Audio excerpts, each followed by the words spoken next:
まずは挨拶代わりのクイズを出したいと思いますが、ですね、東京からここまで1、2、3で来ることができるんです。1、2、3で来ることができるんですけど、その意味が分かりますか？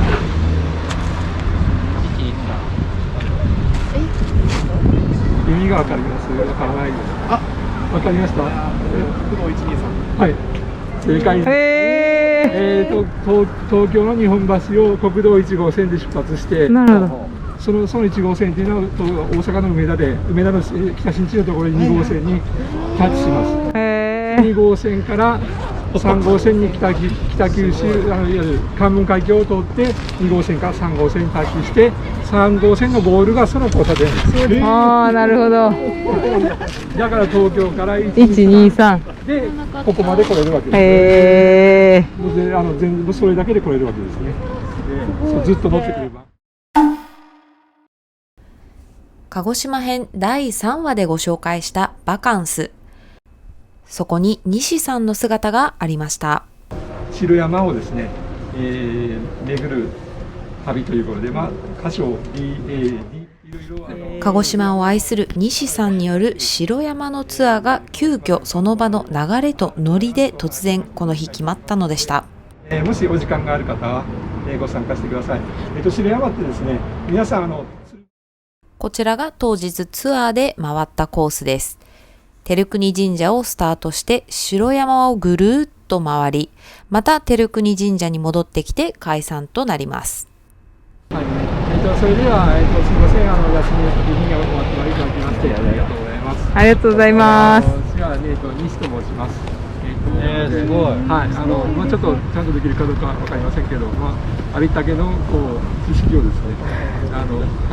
ぶつけて話をしたいと思いますので、よろしくお願いします。ありがとうございます。お願いします。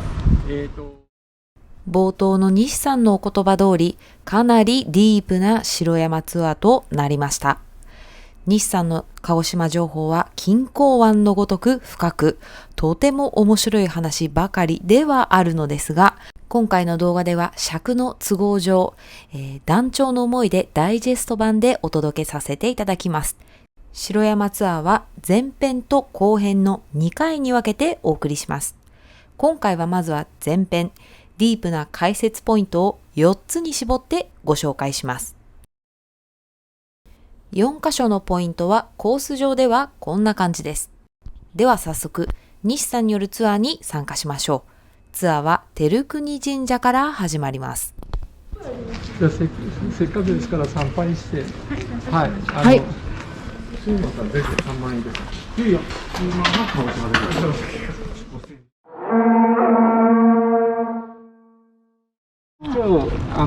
日の丸をですね、日本国政府に提案した人が成明和光だというふうにされています。はい、これはいわゆる、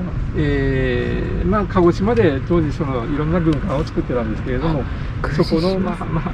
ですけど、それを日本の総旗印として日の丸を掲げたらどうかというふうに幕府に提案をして、それが採用されて、昌平丸で献上して、いわゆる日の丸が初めて掲げられたというようなことでですね、ということで、日の丸が、鹿児島由来だと言います。また日の丸だけじゃなくて、今度は国歌ですね、君が代、これも実は鹿児島で、もともと君が代の歌詞というのは、日本に古くから伝わる歌詞ではあるんですけれども、それを、やる採用するきっかけになったのが、大山巌という人がいますですよね。西郷のいとこにあたる人ですけれども、その人が、いわゆる国歌の歌詞を決めるときに、いわゆる薩摩琵琶歌ですね、薩摩琵琶の歌の中にその「君が代」の歌詞を取り込んだ部分があって、そこから、いわゆる歌詞をですね、提供した形で「君が代」の歌詞になったということで、実は国旗も鹿児島由来だというところでですね、ぜひそれもまた覚えておいていただければ。初めて知ったんですね。め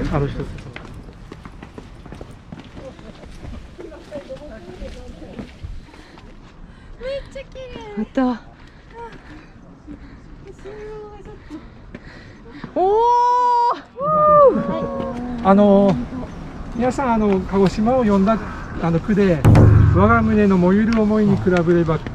煙や薄し桜島山」という歌を聞いたことがありますでしょうか。あるようなはいないような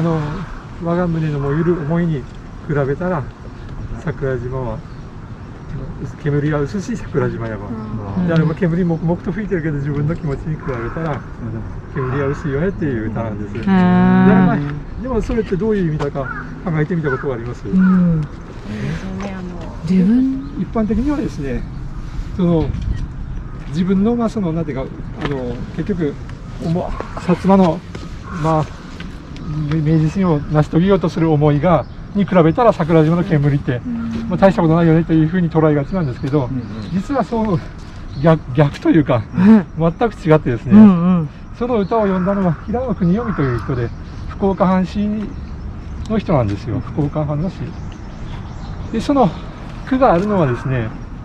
平野国臣という人はその後国外追放になってまた帰ってきます。どうしても薩摩に兵を出してもらいたかったから、それで移住院まで来たんですけど、薩摩の当時の久光公は相手にする気がなかったわけです。特に浪人たちを相手にする気がなかったので、もう怒りされるんです。移住院まで来たのに、そこでそれで読んだ句がそれで、結局だから自分はこんだけ天皇のために国を作ろうとして頑張ってるのに、薩摩の連中はどんだけその肝っ玉がことを言ってる、自分は相手にしてくれない薩摩藩はもう結局もうその程度のものかというところでですね、それを読んだ句ということでですね、というのをちょっとやや誤解されているところがありますけど、実はそういう句ですということで、はい、ちょっとそこまで紹介をしておきます。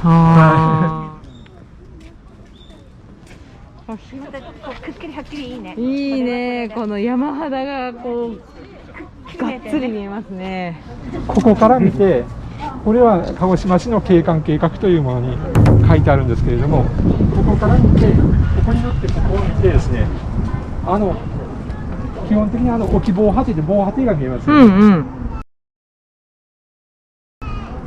あれが見える位置にそれ以上建物を作ったらいけないという高さ制限があるんです。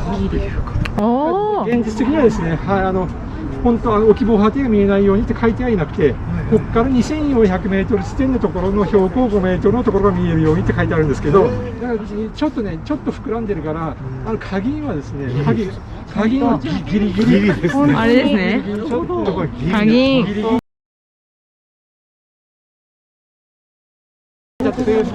本当にセーフ買うとかは無駄だし、だからもういないですかね、関係者。見ていくことが、まだ右端のところに隠れるものを建てたら完全アウトですね。おお、天空墓地。すごい。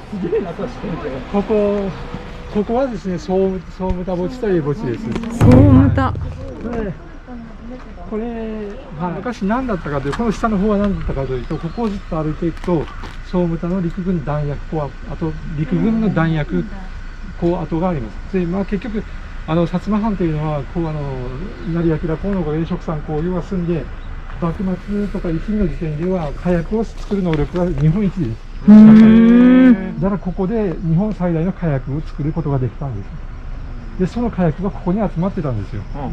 それで、だけど政府は明治10年が近づいてくると、このまま薩摩にこの火薬を渡すのはまずいということで、その火薬を動かそうとします。それで、その火薬庫をこっそり移動させようとしたんだけど、それに私学校の生徒が気づいて、それでその、弾薬庫を襲撃します。その移動させないように。それが西南戦争の直接的な引き金になったというところですね。それでその弾薬庫を襲ったという一報を西郷さんは、ねじめというところで大隅半島の南の方で聞きます、その話を。それでその時に「ちょっしもた」と言ったという話。ちょっしもたというのはもうこれはしまったと。なんてことを教えてくれたのかと、もっと求められないんじゃないかということで、もうこっち帰ってきて、もう自分の今命をお花にあげるということで、もう若い人たちにもうこれこうなった以上はしょうがないと、命を預けるからやろうということになって西南戦争に踏み込んでいく。戦争のきっかけだった場所はこの下の方、そこまで行くと体力を一気に使うわけにもいきませんが、一応そういう場所ですね。はい。ということでお送りしてまいりましたディープな城山前編。本日のおさらいです。日本の国旗と国歌は実は鹿児島由来だった。我が胸の燃ゆる思いに比べれば煙は薄し桜島山は実は薩摩に失望して読んだ歌だった。歌銀はギリギリセーフ。最後に西南戦争のきっかけとなった場所として総務田墓地をご紹介いたしました。さて皆様いかがでしたでしょうか。鹿児島に来たことがある人もない人も楽しめるディープな解説だったのではないでしょうか。やってますけど、それ実際ラマル製図を引いたかどうかはわからないんですけれども、ただ同じ革命家ですので、やっぱり私なんかもこの間。さて次回はディープな城山旅後半戦です。どうぞお楽しみに。